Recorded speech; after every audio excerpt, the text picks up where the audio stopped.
Hello everybody and welcome to the Red Venturers channel. We believe that adventure leads to personal discoveries and broadens our horizons. And back in 2020, during the COVID pandemic that shut down pretty much the whole world, as you know, we celebrated our 25th anniversary. Now, we were planning an epic trip to Ireland a couple weeks before the lockdowns began. Yeah, Paul was dealing with a travel agent in Ireland to put together an itinerary with flights and rental cars and hotels, Airbnbs, and even a couple of castles to stay in. He had a route planned out to places to visit and different things to do. Yeah, I had everything all set, and the travel agent then put everything together in a nice, neat little package and was waiting for me to hit the purchase button. But it didn't work out because as we were watching all the news about the COVID outbreak at the time, and we were a little apprehensive to book a trip like this, as everything was so uncertain. We had a little trip planned to Charleston, South Carolina that weekend, so we decided to wait to purchase it until after we got back. And so that was definitely a good thing. Yeah. Because while we were in Charleston, the lockdown started here in the United States, and then soon after Ireland and the rest of the UK. Yeah. We're so glad we waited to book that trip, because getting refunds back would have been so much work and would have taken quite some time, probably, anyway. Yeah, but we were greatly disappointed, especially Paul, because it's been a lifelong dream for him to visit Ireland since that's where his family is from. He's half Irish. So we had to put that on hold. Then life happened and we got super busy after the lockdowns were lifted, but we still wanted to go. So many things took priority though. Yeah. So 3 years later, fast forward 3 years later, the time was right for us to begin planning again. Going back to the old itinerary wouldn't work because so many things had changed. Some of the B&Bs were out of business, castles were booked up, and everything was 25% more expensive. So what do? We have to start from the beginning. Redo everything. And now when we look back at it, we are sure glad we did. We love to travel at our own pace, do what we want to do, when we want to do it. Yeah, we love to camp. We love that slower, simpler pace of camping. Yeah, Natalie said to me, wouldn't it be nice if we could camp in Ireland? And it was like a light bulb moment. Can we do that? And how do we do that? Yeah, obviously we're not going to be able to take our camper over there. Can we rent one there? And that's when Natalie got excited. You see, before this moment, Natalie wasn't really excited about going to Ireland. She thought it was going to be cold, windy, and rainy the whole time we were there. She was along for the ride, you could say, but not really into the whole idea. And I really had to sell her on it. But now that we might be able to camp in Ireland, she got excited. Yeah, I love to camp. And as well, going back to the part that I wasn't all excited, part of it was because it was too regimented, I guess. Yeah. Too strict of an itinerary. That felt like we were just going out a couple places and then coming back to the same place every couple of nights. So it just didn't seem as fun to me. But we've seen other people on YouTube renting campers and in other countries, and so I thought, well, maybe we could do that in Ireland. Yeah. So a Google search commenced, and sure enough, there are multiple places that rent campers, and Natalie was so excited then. Yeah, I really was. So we started looking for the right camper that would suit us, and we had to narrow it down to a company that we thought would work and that sounded good for us. So we read up a bunch of reviews, researched different companies. We didn't want to be scammed because this was a leap of faith. We'd never been really out of the country before, so we were new at this. We're definitely newbies. Yeah, sure. So we settled on West Coast Campers. They were the right price for us, and they had a pickup location near the Dublin airport, and we figured, oh, that would be perfect to be able to rent get our camper right after we got off the plane. It'd work out really good, but it didn't really work out that way as much as we thought it would. Oh, and while we were researching what sites to see and what route to take, we found out that the best time to go was during the shoulder season for a couple of different reasons. Yes, our anniversary is at the end of October, so we wanted to be in Ireland on that day, or at least close to it. But it gets colder and rainier as fall gets closer to winter, so we mess with the dates on the different websites of not only the West Coast campers, but also the airlines, to see what would be the optimal time to start our trip. We did it not just for financial reasons, but also what worked weather-wise.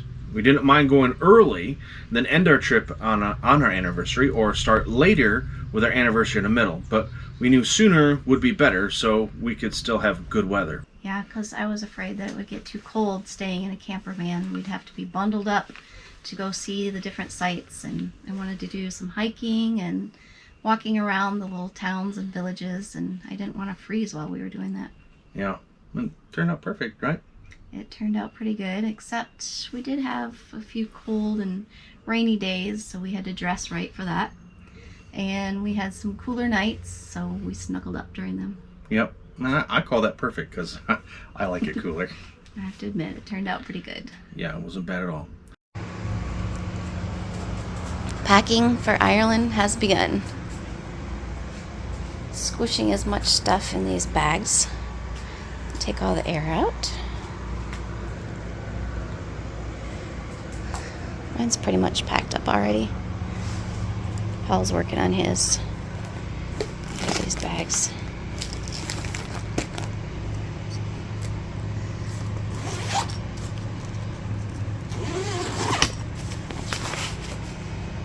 All set.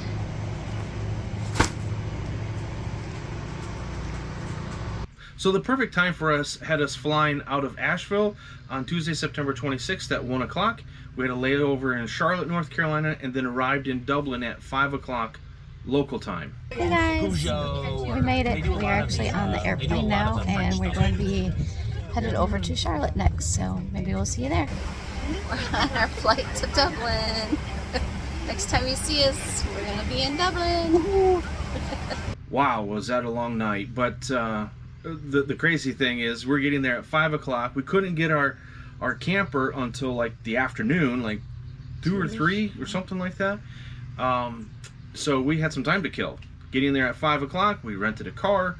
Then we went out on a very dark, rainy morning, and in Dublin, driving on the wrong side or the left side of the road for the first time in the dark and in the rain. That was an experience, especially in a big town like Dublin, where that kind of threw us for a loop. We didn't realize how big Dublin was, but wow, that we learned a lot, and it was an adventure that morning, that's for sure. Right to start us off with, right then and there.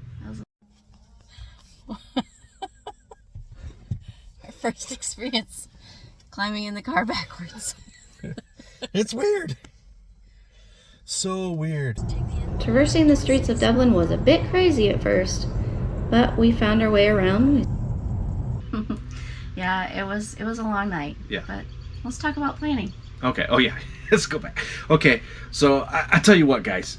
Once Nellie found out we could camp in Ireland, it was game on. She started researching where to park for the night, all the different cool sights to see, learning about the towns and the people, the do's and don'ts of visiting Ireland.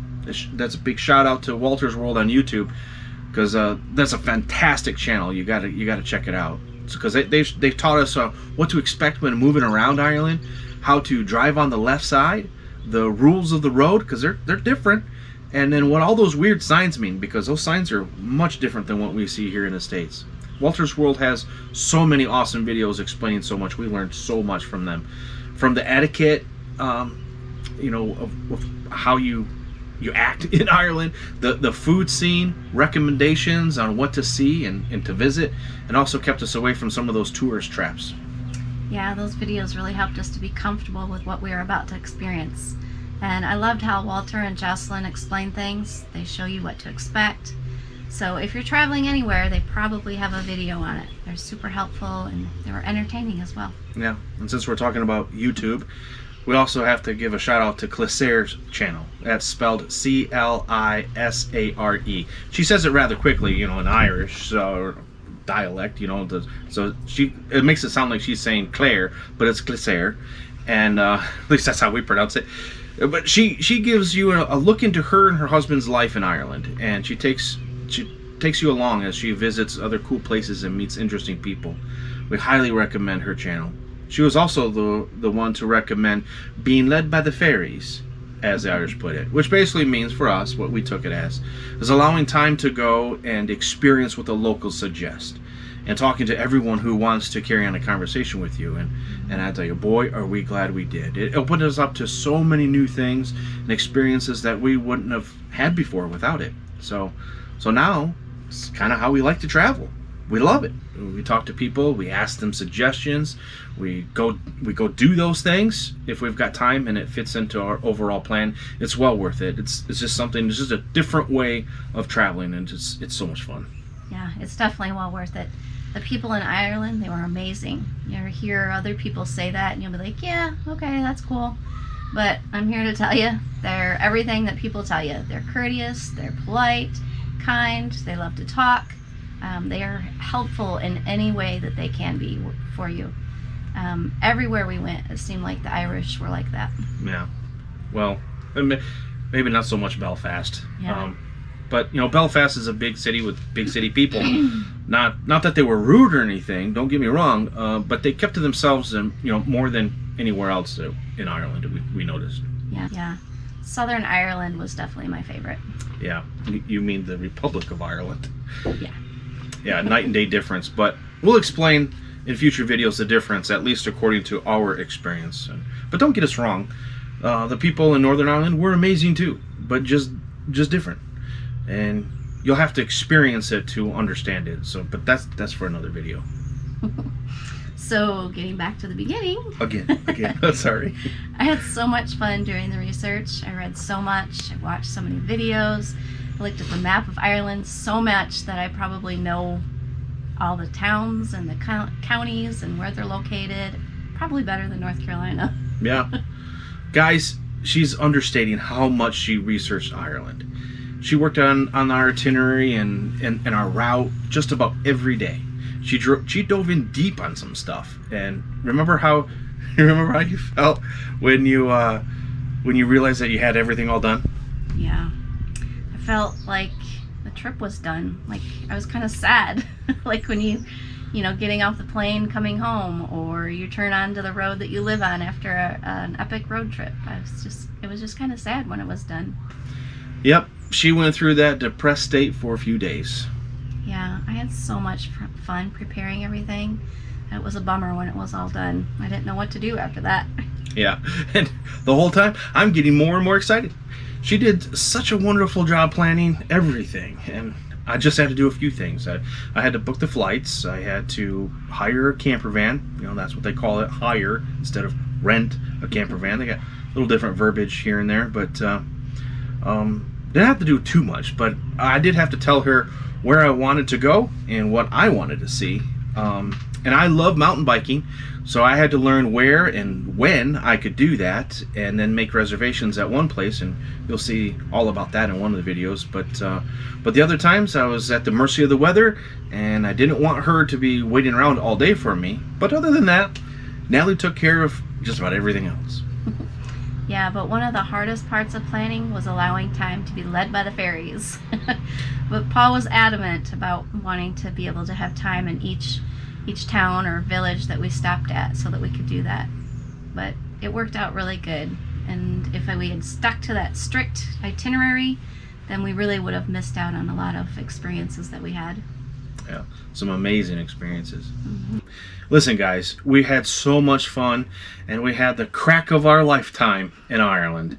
We know this video is on a little bit longer side, and we got to explain to you all of what got us to this point before we even got to go on our trip, because there's a lot of work before we even got to go, and that in itself is an experience for us. But we loved it, and we want to share what we experienced and saw in Ireland with this series of videos that we're about to post here. So if you like what you see, please like and subscribe, hit the bell to be notified when we post another video, because that could be some time from now again, because we're normal people, and we're not professionals by any means. We learned a lot on this trip on how to do videos and how to do photographs, and and we're learning a lot on how to put them all together so you guys can all enjoy them as well. But we also live very normal, busy lives, so it takes us a lot longer to put these together than others do. So, but look, right here we're a few months after our trip, and we're now posting for the first one here.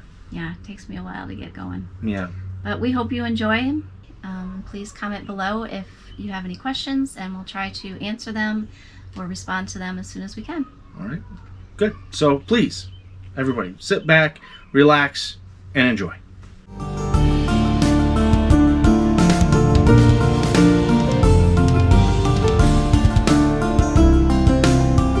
The Guinness Storehouse opened up at 10 a.m. and we were one of the first to enter. We took our time walking through since it was raining and we couldn't pick up our camper van until 2. So we ended up staying about 2 hours, but we had a lot of fun walking through.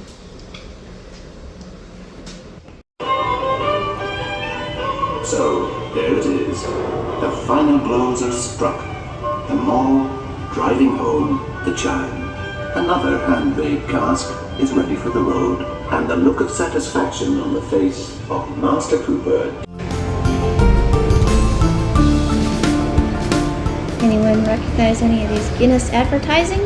There's quite a lot.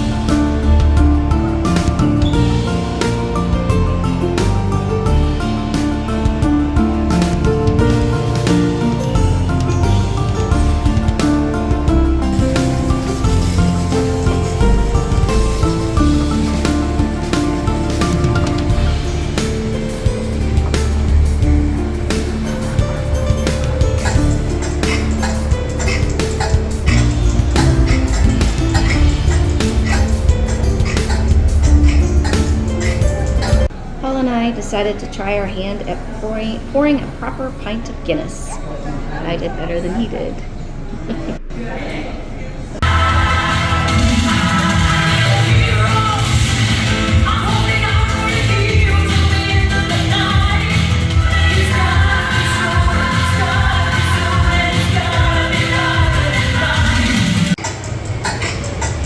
Hello guys, welcome to the tasting room. So if you'd like to come up to the bar, grab yourself a sample.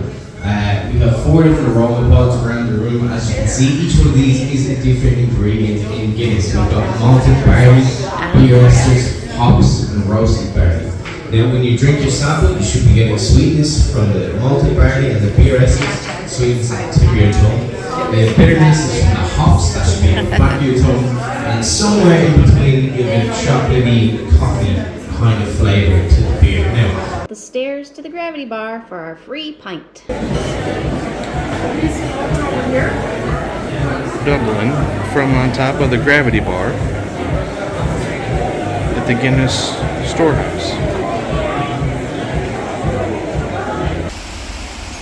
We're supposed to be waiting over there by the brown sign behind Paul for our camper van guy to get here.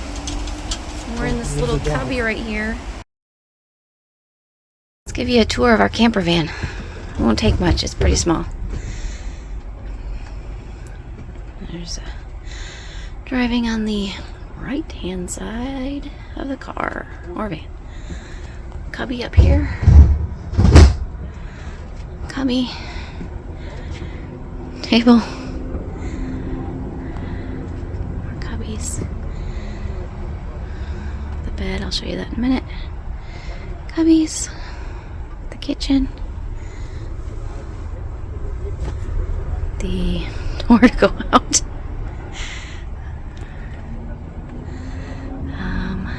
Let's see. The back. The bed. There's suitcases on it. And the bathroom.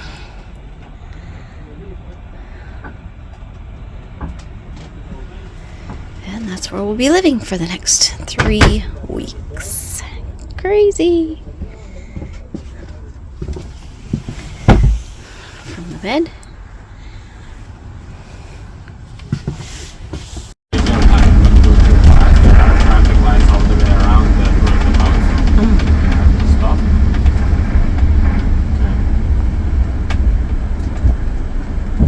see when we will go in there, I want you to stay in the middle out of 3 lanes, okay? Okay.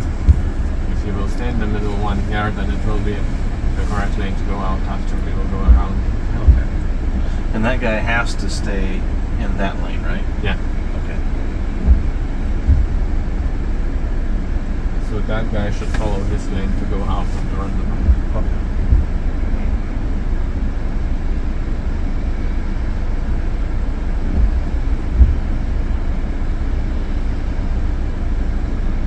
Now again, these roundabouts like that is not frequent in Ireland. Even though this is a busy area, we are very close to the airport.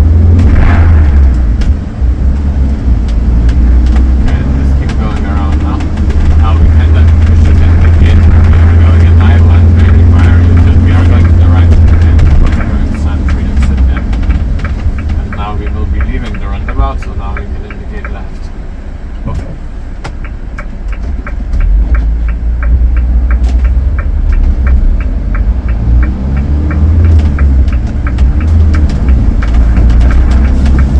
You said it's all left-handed there. Okay, so be careful, don't go to the left side.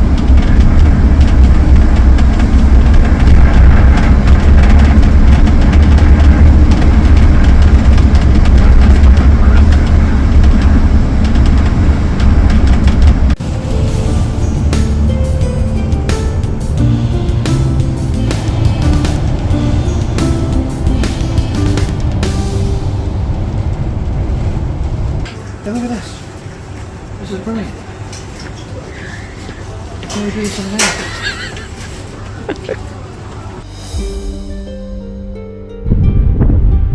As you can see, we are in the mountains of Wicklow. Spent last night here in the camper van, sheltered somewhat by these trees, but it was also a little scary because it was windy. Probably the windiest I've ever experienced camping ever.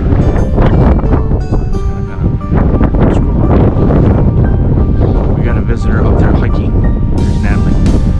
It is a little windy, so it's making it a little cold. The camera's picking up, microphone's picking up how windy it is. But last night it was sustained winds of about 45 to 50 miles an hour, gusts over 60. And like I said, these trees were going crazy. And it was scary. Quite a few prayers were said last night, hoping just to stay safe. But this is what we wake up to, man. Is it beautiful here? Otherworldly. Can't believe we're here in Ireland. Just truly enjoying. So today, Paul was scheduled to rent a mountain bike, but because of the weather, he opted out. Instead, we decided to hike the trails together. It was amazing. We couldn't get over how many shades of green there were.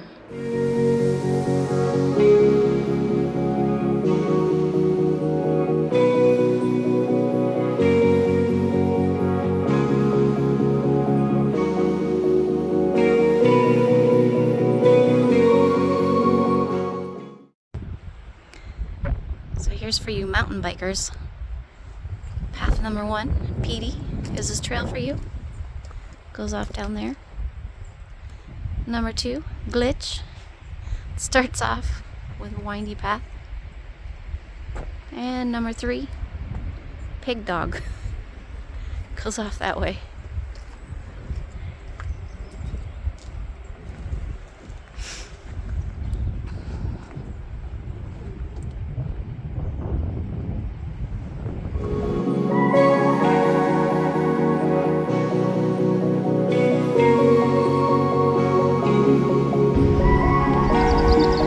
My photographer hard at work.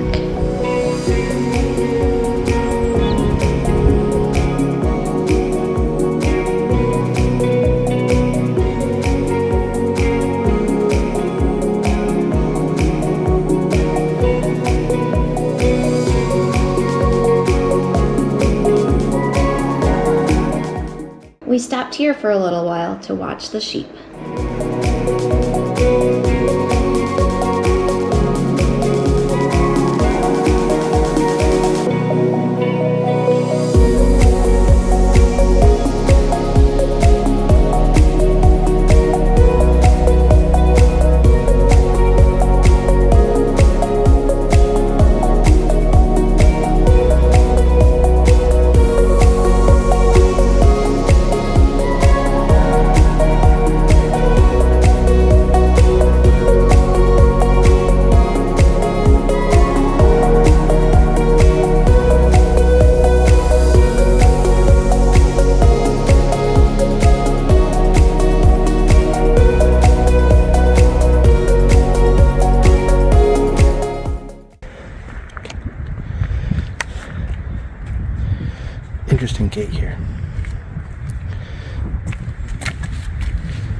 hiking, we decided to go into the town to find a pub for dinner.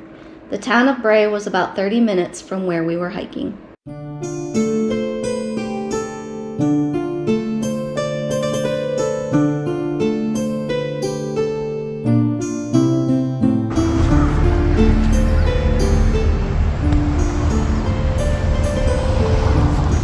This is in Bray, Ireland, Wicklow County.